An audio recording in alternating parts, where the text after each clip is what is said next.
Everyone, welcome back to सौर competition. और आज की इस वीडियो में हम 11 जून 2024 के करंट अफेयर के सभी महत्वपूर्ण क्वेश्चनों को करने वाले हैं और प्रत्येक क्वेश्चन से संबंधित इंपॉर्टेंट फैक्ट भी मैं आपको क्वेश्चन के साथ ही वीडियो में ही बताऊंगा, तो सभी वीडियो को अंत तक देखें। चलिए स्टार्ट करते हैं। पहले हम करते हैं 10 जून की क्लास का रिविजन। विश्व प्रत्यायन दिवस ये कब 9 जून को मनाया गया है। और 18वें अंतर्राष्ट्रीय फिल्म महोत्सव का आयोजन कहाँ पर, मुंबई में 15 जून से 21 जून तक होगा। और अडानी ग्रुप श्रीलंका देश में, ठीक है, पवन ऊर्जा परियोजनाओं में $1 बिलियन से अधिक का निवेश करने की योजना बना रहा है। और एक्सिस बैंक ने मास्टर कार्ड के साथ मिलकर NFC साउंड बॉक्स लॉन्च किया है।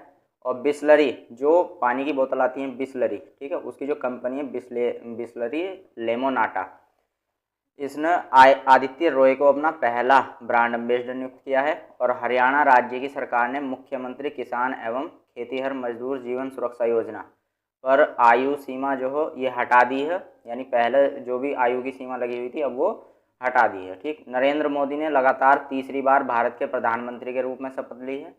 और विश्व पैरा एथलीट ग्रैंड प्रिक्स में सौरभ शर्मा जो हिमाचल प्रदेश के हमीरपुर जिले के रहने वाले हैं, इन्होंने 2 स्वर्ण पदक जीते हैं। और इस प्रतियोगिता का जो आयोजन है वो स्विट्जरलैंड में किया गया है।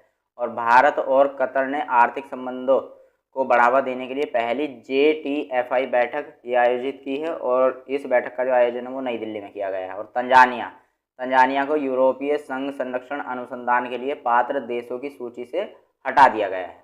दोस्तों, करंट अफेयर की इस क्लास को यदि आप डिटेल में देखना चाहते हो तो इसका लिंक मैंने डिस्क्रिप्शन में दिया है, आप जाकर देख सकते हो। और करंट अफेयर की इस क्लास को डेली देखने के लिए आप हमारे चैनल के साथ जुड़कर चैनल को सब्सक्राइब करके बेल आइकन को ऑन कर लें।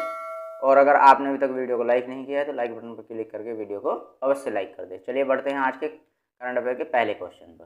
हाल ही में किस देश ने multi mission communication satellite launch किया है? तो सही answer option number B, Pakistan. दोस्तों, पाकिस्तान ने मल्टी मिशन कम्युनिकेशन सैटेलाइट जो है ये लॉन्च किया है। और ये जो सैटेलाइट है ये पाकिस्तान ने चीन की मदद से किया है। ठीक है, पाकिस्तान जिसकी राजधानी है इस्लामाबाद, राष्ट्रपति है आसिफ अली जरदारी और PM कौन है पाकिस्तान के, शहबाज शरीफ। ठीक, तो ये जो उपग्रह है, ये जो सैटेलाइट है, ठीक है, ये पाकिस्तान ने किसकी, चीन की मदद से लॉन्च किया है। और दोस्तों इस जो ये मल्टी मिशन कम्युनिकेशन सैटेलाइट है, उपग्रह है ये, इसको पाकसैट MM1, ठीक है, इस नाम से भी जाना जाता है।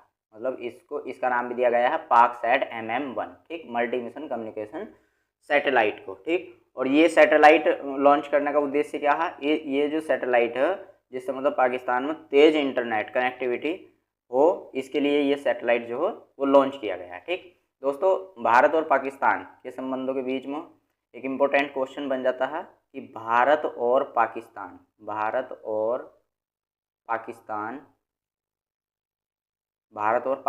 को अलग करने वाली रेखा, अगर क्वेश्चन आपसे पूछा जाए कि भारत और पाकिस्तान को कौन सी रेखा अलग करती है, तो अलग करने वाली रेखा, सीमा रेखा बोल सकते हो आप। ठीक है, करने वाली रेखा का क्या नाम है, कौन सी रेखा भारत और पाकिस्तान को अलग करती है? ठीक है, तो रेड क्लिफ रेखा आंसर हो जाएगा, रेड क्लिफ रेखा। ठीक है, जो रेड क्लिफ रेखा है ये भारत और पाकिस्तान के बीच सीमा निर्धारण करती है। और भारत और चीन के बीच में कौन सी रेखा है, तो इसका आंसर आप हमें कमेंट बॉक्स में बताओगे। भारत और चीन को कौन सी रेखा अलग करती है? ठीक है, अगर मैं पूछूं भारत और श्रीलंका के बीच में, भारत के और श्रीलंका के बीच में कौन सी रेखा है? ठीक है, या मतलब कौन सी संधि है जो इसको अलग करती है? ठीक, तो ये काफ़ी इंपॉर्टेंट है, इसका नाम है पाक जल संधि। ठीक है, पाक जल संधि जो है ये भारत और श्रीलंका को क्या करती है, अलग करती है, पाक जल संधि। ठीक है, ये इंपॉर्टेंट इसलिए क्योंकि इसके नाम में पाक आ रहा है। ठीक है, तो वो ऑप्शन पहले ही ऐसा देता है भारत और पाकिस्तान, तो यानी पाक जल संधि, तो भारत और पाकिस्तान। तो जो इसके क्वेश्चन के ज़्यादातर गलत होने के चांस हो जाते हैं क्योंकि इसके नाम में पाक आ रहा है, तो ज़्यादातर बच्चे सोचते हैं कि भारत और पाकिस्तान इसका सही आंसर होगा, जबकि इसका सही आंसर क्या है, भारत और श्रीलंका। तो ये भी आपको याद रखना है। ठीक है, और भारत और पाकिस्तान को कौन सी रेखा अलग करती है, रेड क्लिफ रेखा। ठीक है, भारत और चीन के बारे में आप हमें कमेंट बॉक्स में बताओगे, भारत और चीन को कौन सी रेखा अलग करती है। ठीक है, नेक्स्ट देखते हैं पाकिस्तान। दोस्तों पाकिस्तान ने हाल ही में फतेह सेकंड रॉकेट प्रणाली का सफल परीक्षण किया है और पाकिस्तान ने आधिकारिक तौर पर भारतीय योग पद्धति को अपनाया है। जो भारत की योग पद्धति है उसको पाकिस्तान ने आधिकारिक तौर पर अपनाया है। और योग एक जीवन का बहुत ज़्यादा महत्वपूर्ण रोल प्ले करता है योग जो हो, तो योग आप सभी को करना चाहिए ज़रूर। और पाकिस्तान के पर्वतारोही जिनका नाम है सिरवाज खान, इन्होंने बिना ऑक्सीजन के माउंट एवरेस्ट विश्व का सबसे ऊंचा शिखर है और इसकी ऊंचाई है 8,848.86 मीटर। ठीक, तो इस पर चढ़ाई की है बिना ऑक्सीजन के सिरवाज खान, और ये कहाँ के रहने वाले, पाकिस्तान के। और पाकिस्तान के लिए जो हो चीन ने 8 हैंगर श्रेणी की पनडुब्बियों में से पहली को लॉन्च कर दिया है। और पाकिस्तान ने चीन के साथ मिलकर अपना पहला चांद मिशन जिसका नाम है iCube कमर ये लॉन्च किया है। और हेलेन मेरी ये पाकिस्तान में अल्पसंख्यक समुदाय की पहली महिला ब्रिगेडियर बनी है।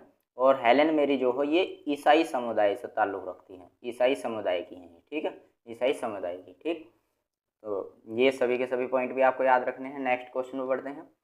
हाल ही में PNB MetLife India insurance ने किसे अपना नया एमडी और सीईओ नियुक्त किया है? सही answer option number A Sameer Bansal. ठीक है, इन्हें जो हो PNB MetLife India insurance ने अपना नया एमडी और सीईओ बनाया है। और दोस्तों इससे पहले जो हो आशीष श्रीवास्तव इस पद पर विराजमान थे इससे पहले। ठीक है, इन समीर बंसल से पहला। हाल ही में कौन बने? हाल ही में तो समीर बंसल बने हैं, और इससे पहले कौन थे? आशीष श्रीवास्तव। ठीक है, नेक्स्ट क्वेश्चन। हाल ही में किसने best conduct of business regulator पुरस्कार जीता है? तो सही आंसर ऑप्शन नंबर ए सेबी के बारे में जानते हैं दोस्तों। सेबी क्या है? सेबी एक बोर्ड है, एक संगठन है। ठीक है, किसका? भारतीय प्रतिभूति विनियामक का। किसका? भारतीय प्रतिभूति विनियामक बोर्ड है ये। ठीक, इसकी जो स्थापना हुई थी वो 12 अप्रैल 1992 को इसकी स्थापना हुई थी, और इसका जो हेडक्वार्टर है वो मुंबई में है। ठीक है, और मुंबई महाराष्ट्र की क्या है? ये राजधानी है। ठीक है, ये भी आपको याद रखना। और दोस्तों वर्तमान अध्यक्ष की बात करूँ अगर हम सेबी के वर्तमान अध्यक्ष कौन है? आपसे अगर क्वेश्चन पूछा जाए सेबी के वर्तमान अध्यक्ष कौन है, तो सही आंसर हो जाएगा माधवीपुरी बुच। ये क्या है? वर्तमान अध्यक्ष है सेबी। और दोस्तों सेबी के उद्देश्य क्या है, मतलब इसकी स्थापना क्यों की गई है?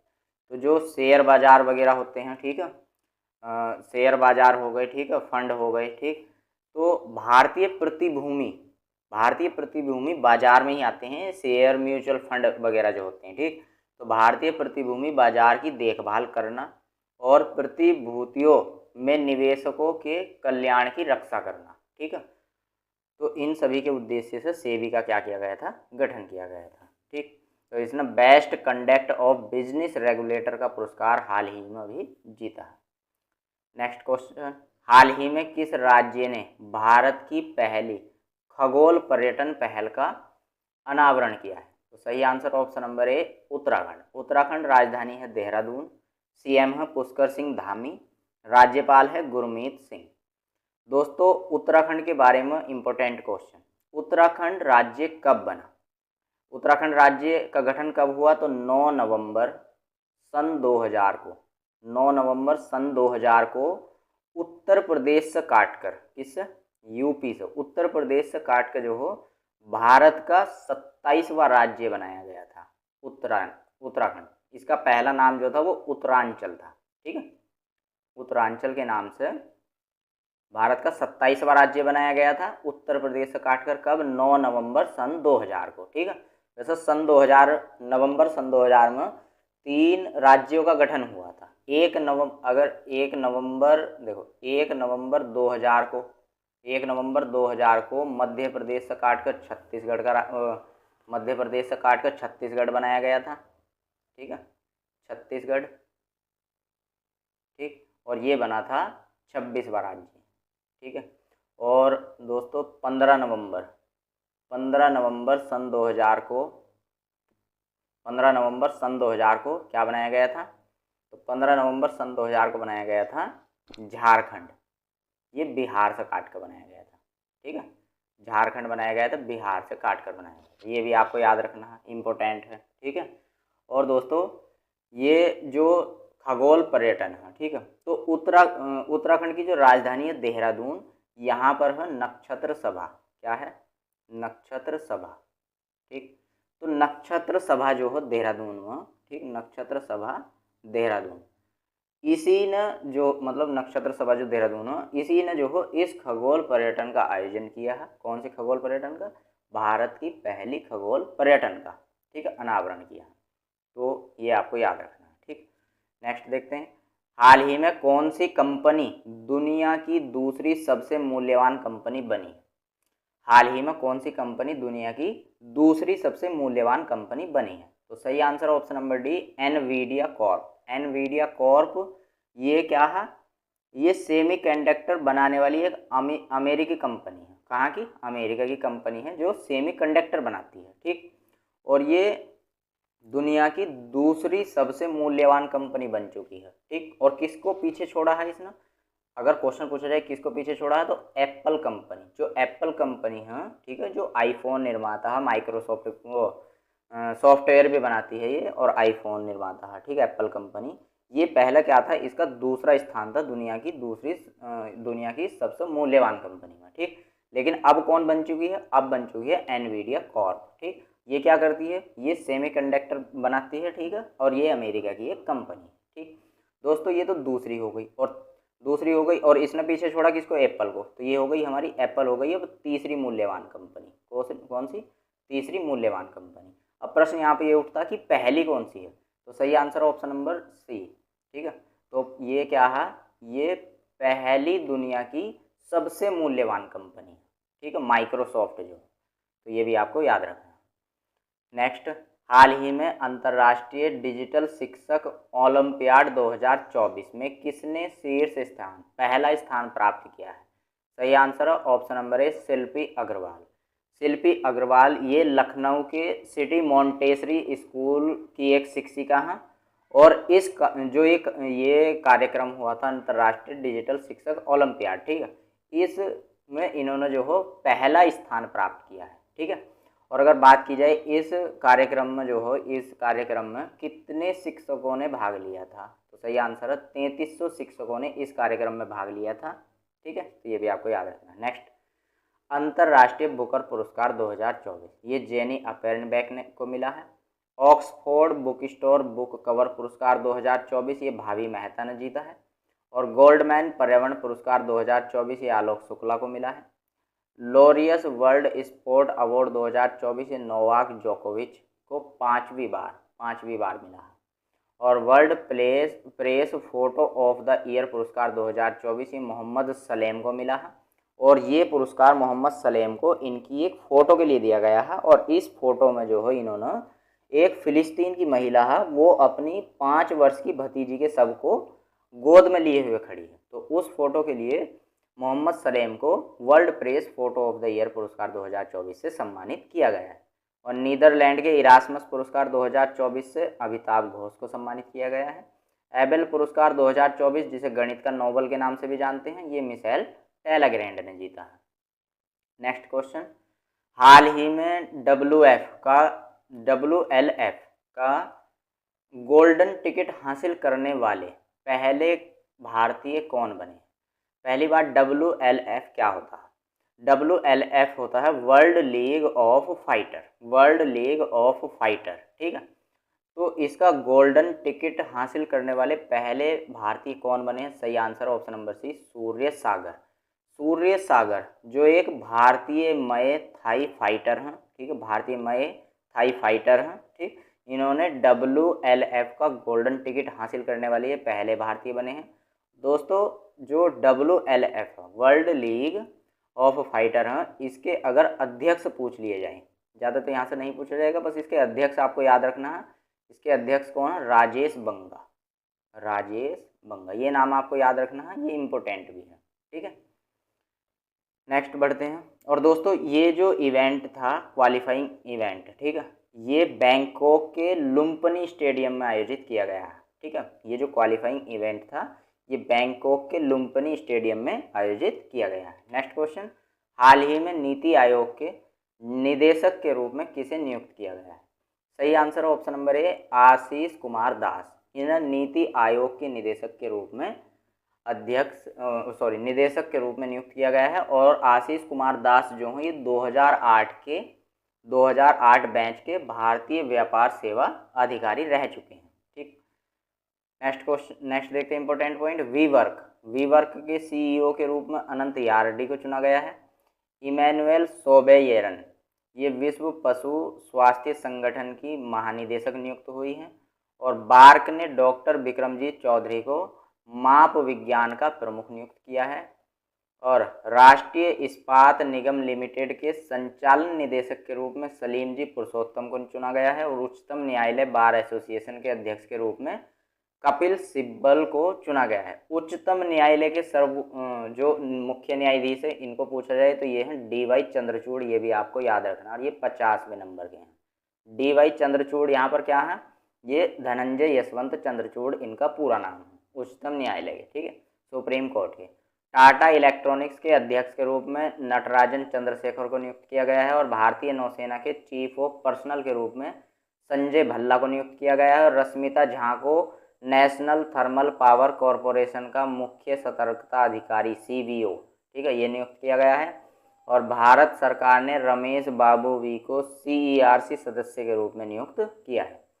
ये इंपॉर्टेंट नियुक्ति भी आपको याद रखनी है। नेक्स्ट क्वेश्चन, हाल ही में मोदी 3.0 कैबिनेट, जो नरेंद्र मोदी हैं ये भारत के लगातार तीसरी बार प्रधानमंत्री बने हैं। तो इनकी जो कैबिनेट विभाग का जो अभी हाल ही में गठन हुआ है, तो मोदी 3.0 कैबिनेट विभाग में युवा मामले और खेल मंत्रालय ये किसे सौंपा गया है? जो युवाओं के मामले हैं और खेल मंत्रालय हैं ये किसे सौंपा गया है? सही आंसर है option number B, Mansukh Mandaviya. जो मनसुख मांडविया हैं इन्हें मोदी 3.0 कैबिनेट विभाग का युवा मंत्रालय और युवा मामले और खेल मंत्रालय सौंपा गया है। या दोस्तों आप ऐसे जान सकते हो कि जो खेल मंत्री हैं वो कौन बने हैं? मनसुख मांडविया बने हैं। ठीक, अब बात करते हैं दोस्तों हरदीप सिंह पुरी। ठीक, तो हरदीप सिंह पुरी बने हैं पेट्रोलियम और प्राकृतिक गैस मंत्री। ठीक है, पेट्रोलियम और प्राकृतिक गैस मंत्री। दोस्तों इसकी सेपरेट वीडियो भी मैं एक बनाऊंगा आपके लिए, जिसमें जो हो किस किस मंत्री को कौन कौन सा पदभार मिला है। ठीक है, और वीडियो कोई ज़्यादा लंबी नहीं होगी, 2 से 3 मिनट की ही वीडियो होगी। ठीक, तो आप उसको देख लेना। और धर्मेंद्र प्रधान जो हों, इन धर्मेंद्र प्रधान को इनको कौन सा विभाग मिला है? तो इनको मिला है शिक्षा विभाग। ठीक, ये बने हैं भारत के शिक्षा मंत्री। भारत के शिक्षा मंत्री कौन बने हैं? धर्मेंद्र प्रधान, याद रखना, शिक्षा संबंधित है इसलिए इम्पोर्टेंट है। ठीक, एस जयशंकर ये विदेश मंत्री बने हैं।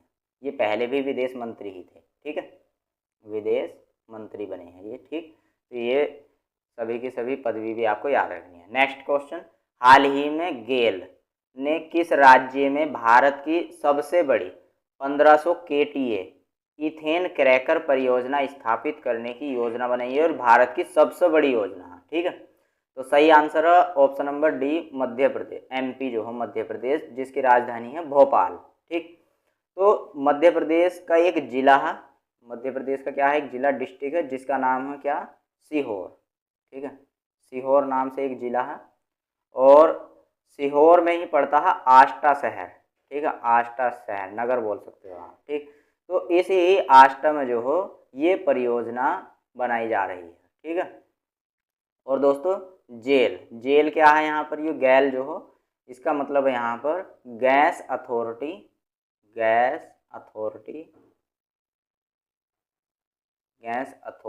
Of India